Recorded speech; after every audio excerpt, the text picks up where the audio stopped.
Let's kick things off here let's do the in-season tournament stuff first. We had 2 questions on it.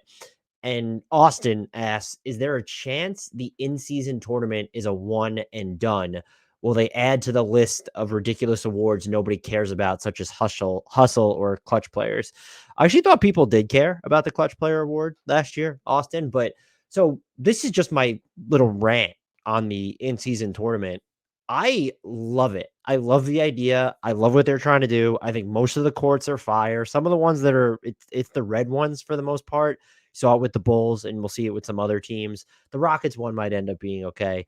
They're kind of unsightly, but like the Indy court, the Brooklyn court, the Thunder court, like those things are fun and they differentiate from the other regular season games. And you tune in, you know that you're watching an in-season tournament game at that point. And I appreciate the NBA's attempt to ascribe more meaning to a regular season that is, quite frankly, too long. And especially now when you're going up against not just the NFL, but also college football that people are so interested in.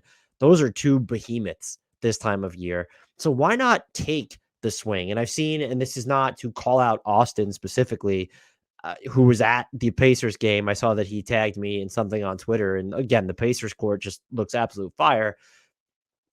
It will take some time for this to maybe get off the ground. And that's why I saw some people kind of saying, well, if you need to change the court so that people know what they're watching and have the trophy, the NBA Cup on full display, that it's an issue.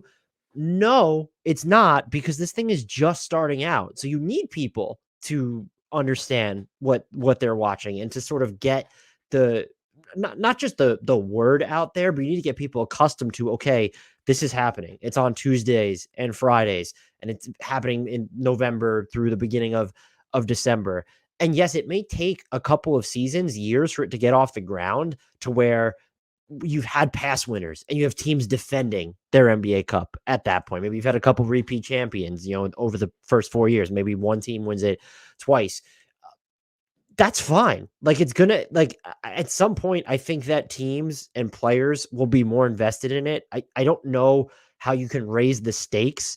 I think I saw, was it Tyrese Haliburton said the team who wins should be given an automatic bid into the playoffs.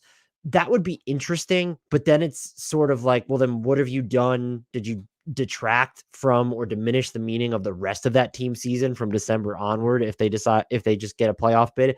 You can maybe guarantee them a play-in spot at that point, and so they're still incentivized to, hey, well, we don't want to be in the play-in. Something like that. I saw a lot of people, I think even I floated, could you increase the lottery odds or give them lottery odds, even if they're not a lottery team? But players are just not going to care about paving the way for someone to come and take their job, basically, is what you're doing by giving them lottery odds. I think the cash prizes, based off what Tobias Harris, he was saying about how, this is, doubling a two-way player's salary if they're on the team that wins. So $500,000 is not nothing. The coaches are incentivized now. They're getting bonuses.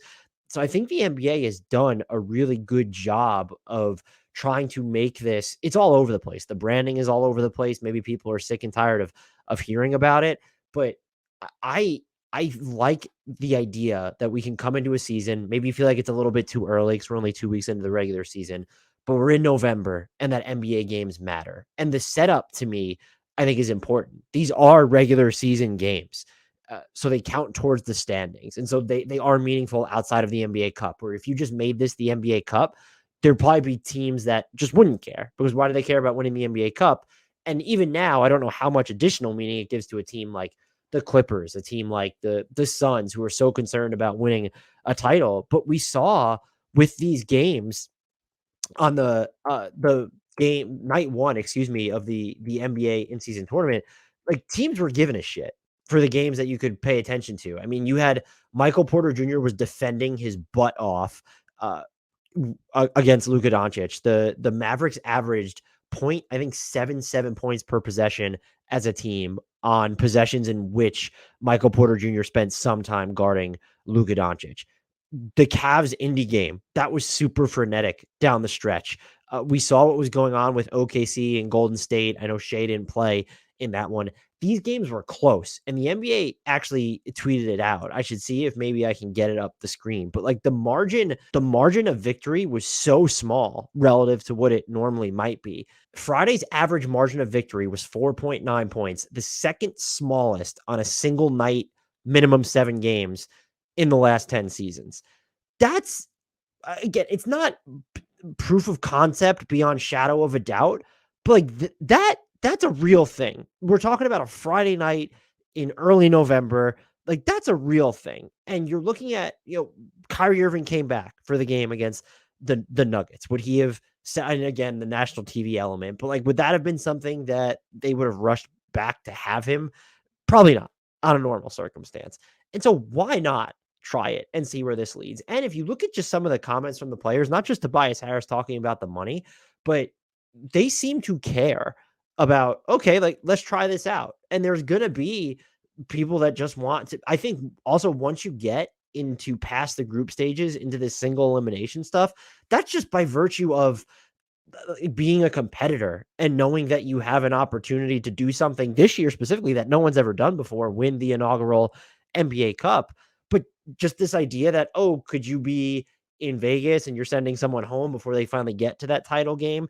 And look, there's no opportunity cost here. Yes, the two finalists wind up having to have 83 out of 80, the 83 regular season games where everyone else will only have 82. And we're in an era of load management and being concerned about players' bodies. It's just an extra game at this point. And so it's fine. You folded most of it into the regular season. You've kept your optionality open by forcing teams to leave their arenas open on certain days.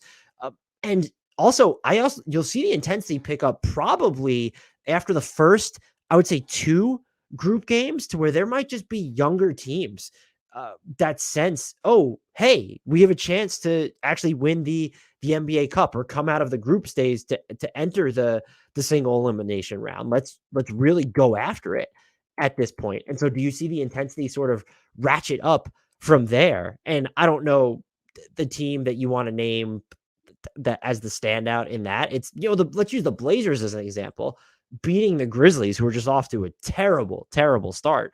Are they just a team that's just, oh, if we win our next group game and all of a sudden we're guaranteed to be 500 in that record, and it goes to point differential after that? It's going to be the best record from each group, for anyone who doesn't know, comes out to enter that final stage, and then there'll be a wild card from each conference. There will be ties though, and then it's determined by point differential.